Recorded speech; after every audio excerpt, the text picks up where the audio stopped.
El primer tema que vamos a ver es el de historia de la nutrición deportiva. Vamos a ver en el contexto de historia del tiempo cómo ha evolucionado, cómo nació y cómo ha evolucionado la nutrición deportiva a través de los años, que es algo muy interesante. Empezaríamos diciendo que la nutrición deportiva nace desde las primeras épocas del hombre, cuando ellos buscaban la supremacía física. Básicamente desde los orígenes de la especie humana, el ser humano siempre ha tratado de demostrar quién es el más fuerte, quién es el más rápido, quién básicamente merece más la supervivencia. Ese es un acto muy humano que viene desde hace muchos años. Básicamente la guerra y la lucha son parte de lo que define al ser humano malamente, pero es parte de lo que define al ser humano. Y asimismo, los primeros deportistas podríamos decir que eran los primeros guerreros o soldados, ya que ellos buscaban la supremacía física. Normalmente, en aquellos años se podría considerar como deportista a aquel que expresaba de manera más notoria las características físicas de la fuerza, la velocidad, la resistencia, la inteligencia también mezclada.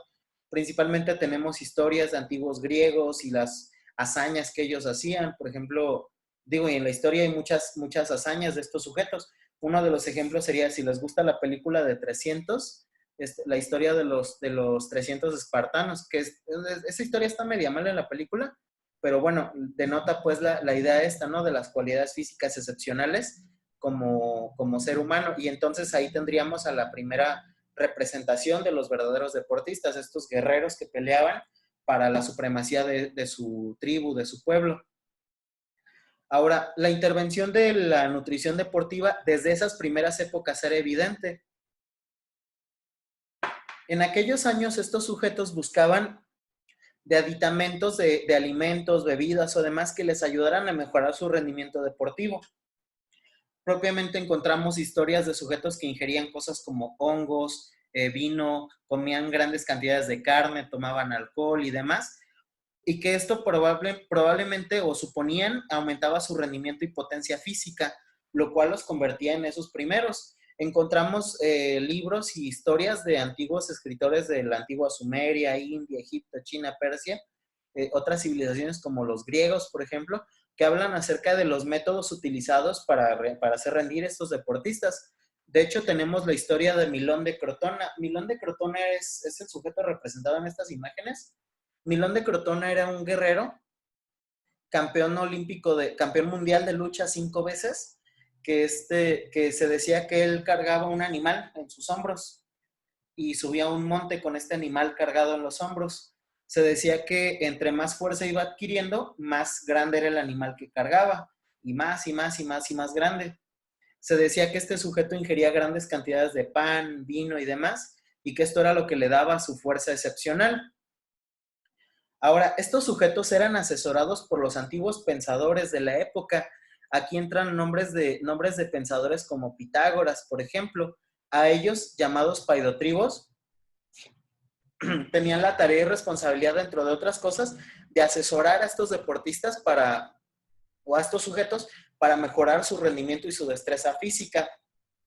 Nacen aquí los primeros Juegos Olímpicos, los Juegos de la Primera Era, como sabemos, pues en Grecia, donde el objetivo era demostrar quién era el más alto, el más fuerte y más rápido. De hecho, de ahí viene el eslogan de los Juegos Olímpicos, Altius, Fortius, Cilsius, cuya traducción del latín sería más alto, más rápido, más fuerte. Y esto hace referencia a lo mismo, quién era el ser humano más sobresaliente en cuanto a las capacidades físicas, asesorado por estos grandes pensadores de la época. De hecho, Pitágoras, tal cual Pitágoras, muy sonado por las teorías, ¿no? El teorema de Pitágoras y demás, él fue el gran pensador que asesoró a Milón de Crotona. Ah, aquí está la historia de Milón de Crotona. Dice Milón de Crotona, 5 veces campeón olímpico de lucha, se decía que tomaba diariamente 9 kilos de pan, 9 kilos de carne y 8.5 litros de vino, y que esa era su dieta del día a día para desarrollar la fuerza descomunal de él.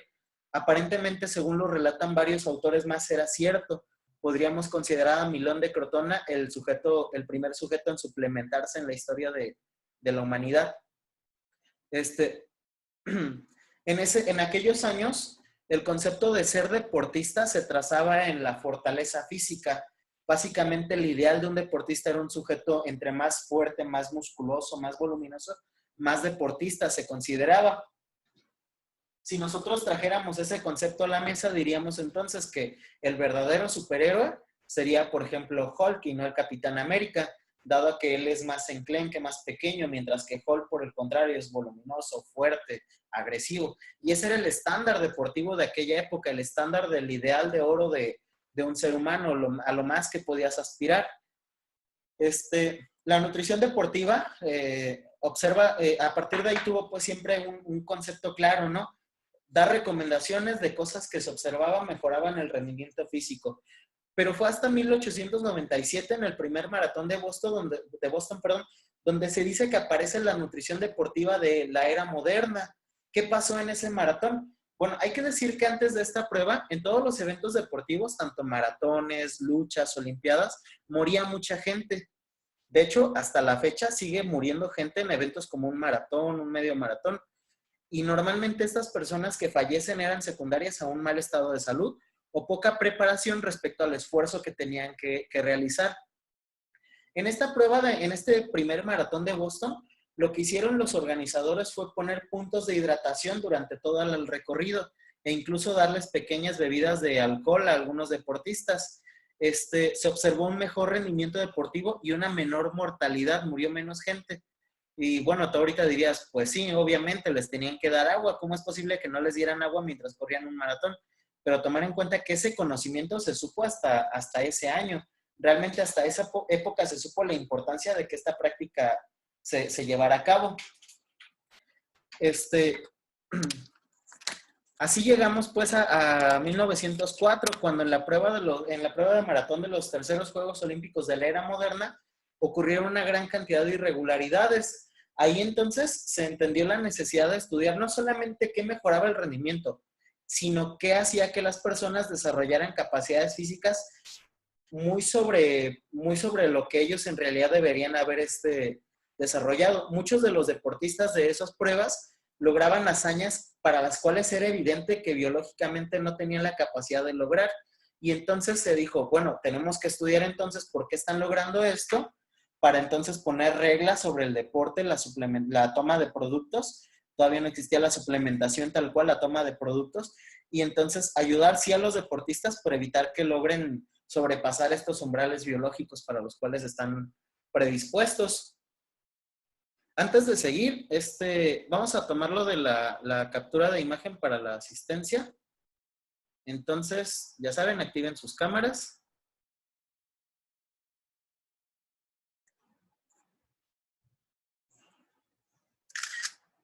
Listo.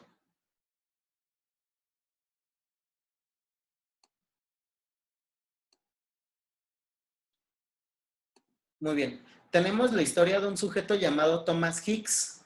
Thomas Hicks fue un corredor que participó en una de las maratones de Boston.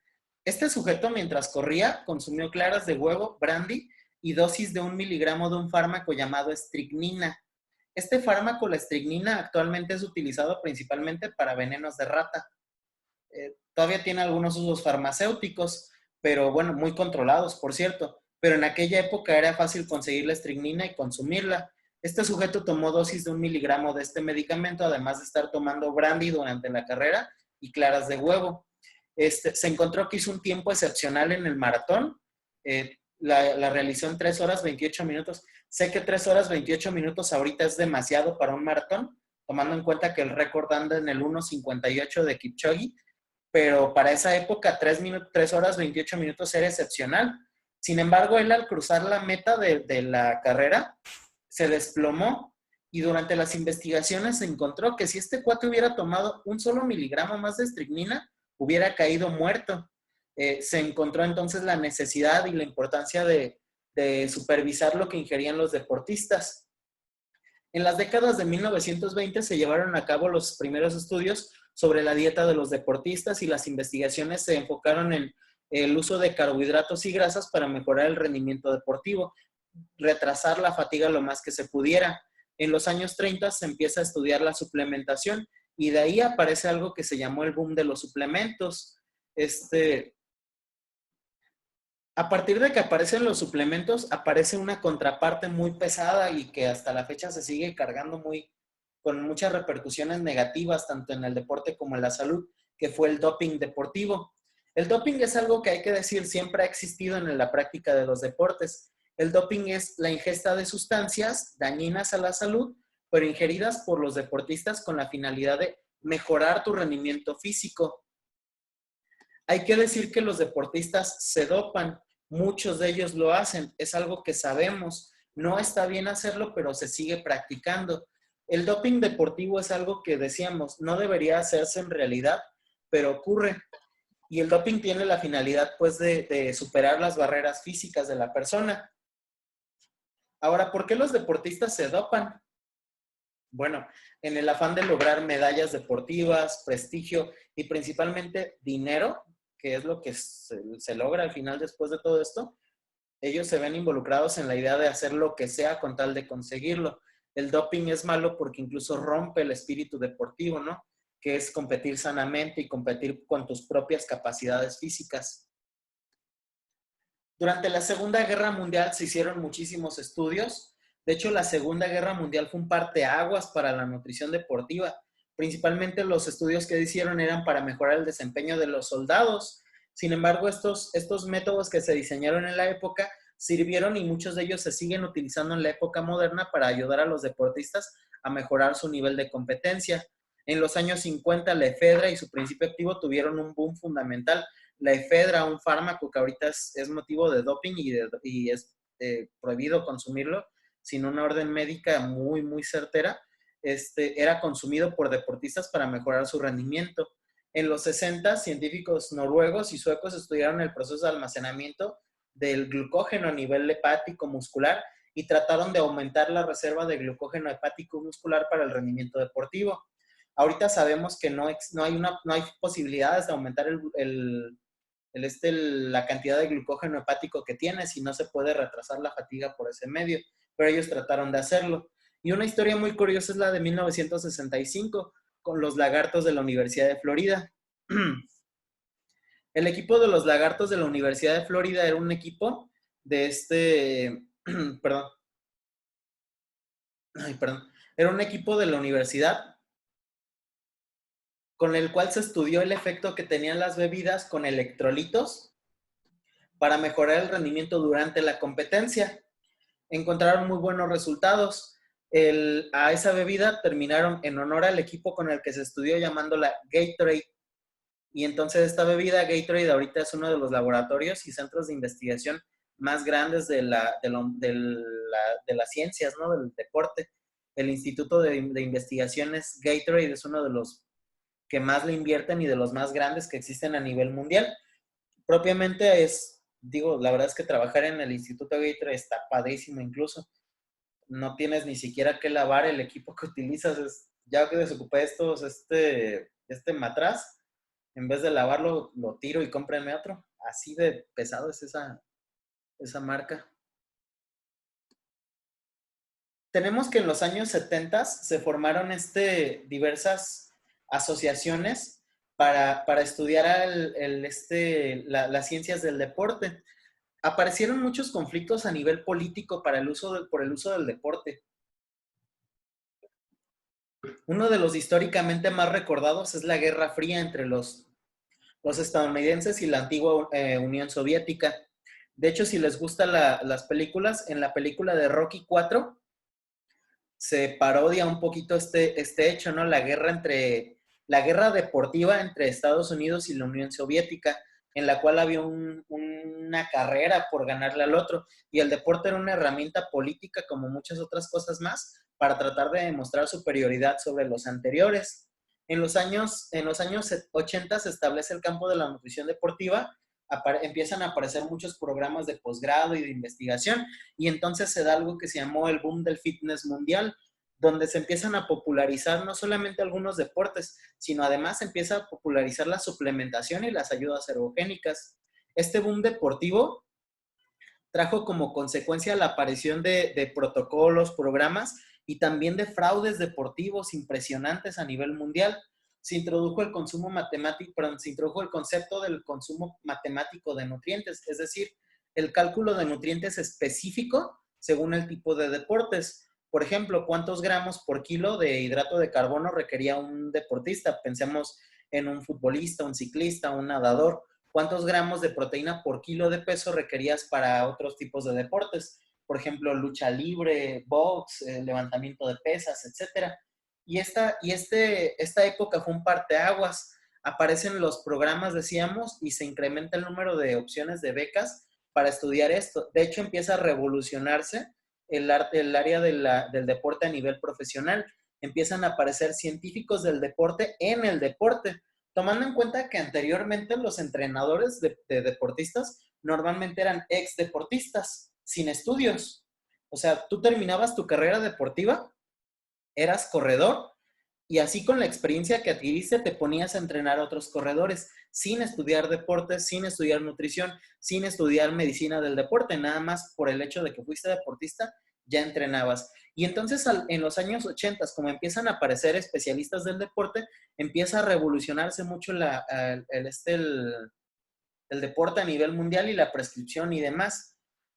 De hecho, si nos ponemos a pensarlo, si les gustan, digo, el deporte que a ustedes les guste, pero si nosotros vemos, por ejemplo, videos de, no sé si les gusta el fútbol, de partidos de fútbol de los años 80, 70, el ritmo de juego era semilento y las cualidades técnicas eran buenas, pero el ritmo era lento. O sea, los deportistas no corrían tanto, no eran tan veloces, la resistencia era más o menos. De hecho, tú los veías y medio caminando, ¿no? En el básquetbol, en el fútbol y demás. Si comparas contra un partido de fútbol de esta época.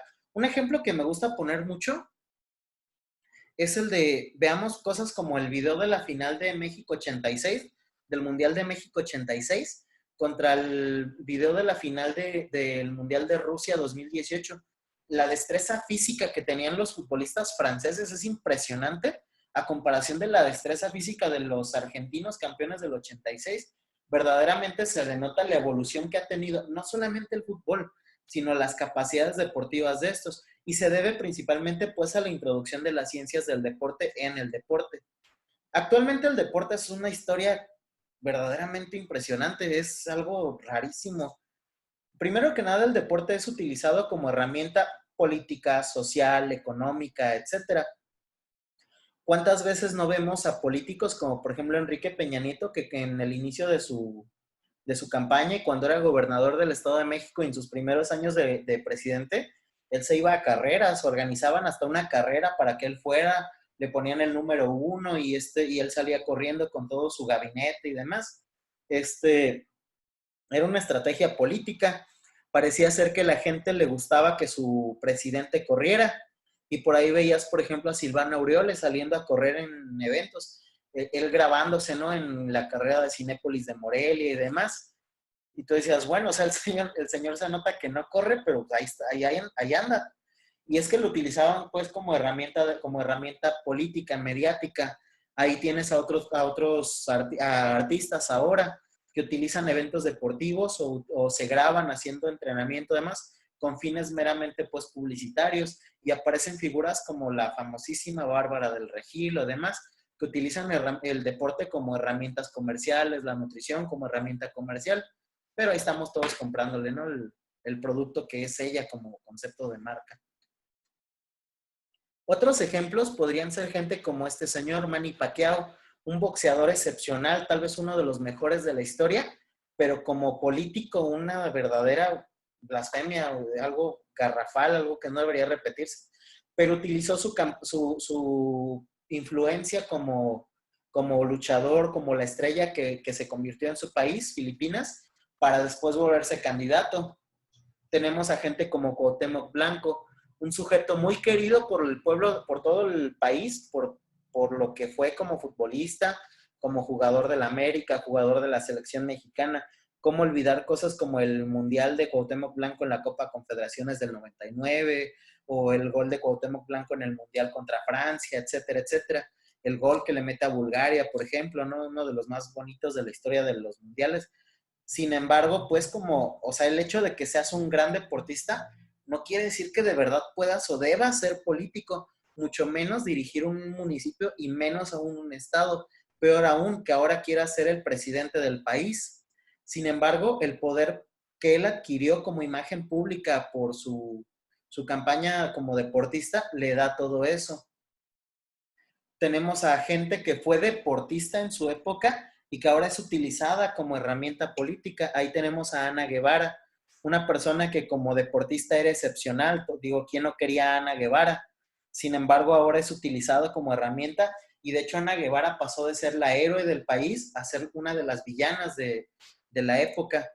Y todo esto secundado de su poca preparación como política, pero que utilizó su campaña como deportista y su lucha como la deportista que fue para ahora asumir, bueno, es que yo también podría ser deportista, podría hacer esto y aquello, cosa que no debería ocurrir. Se nos terminó el tiempo con esta sesión, entonces nos salimos y volvemos a entrar con el mismo enlace.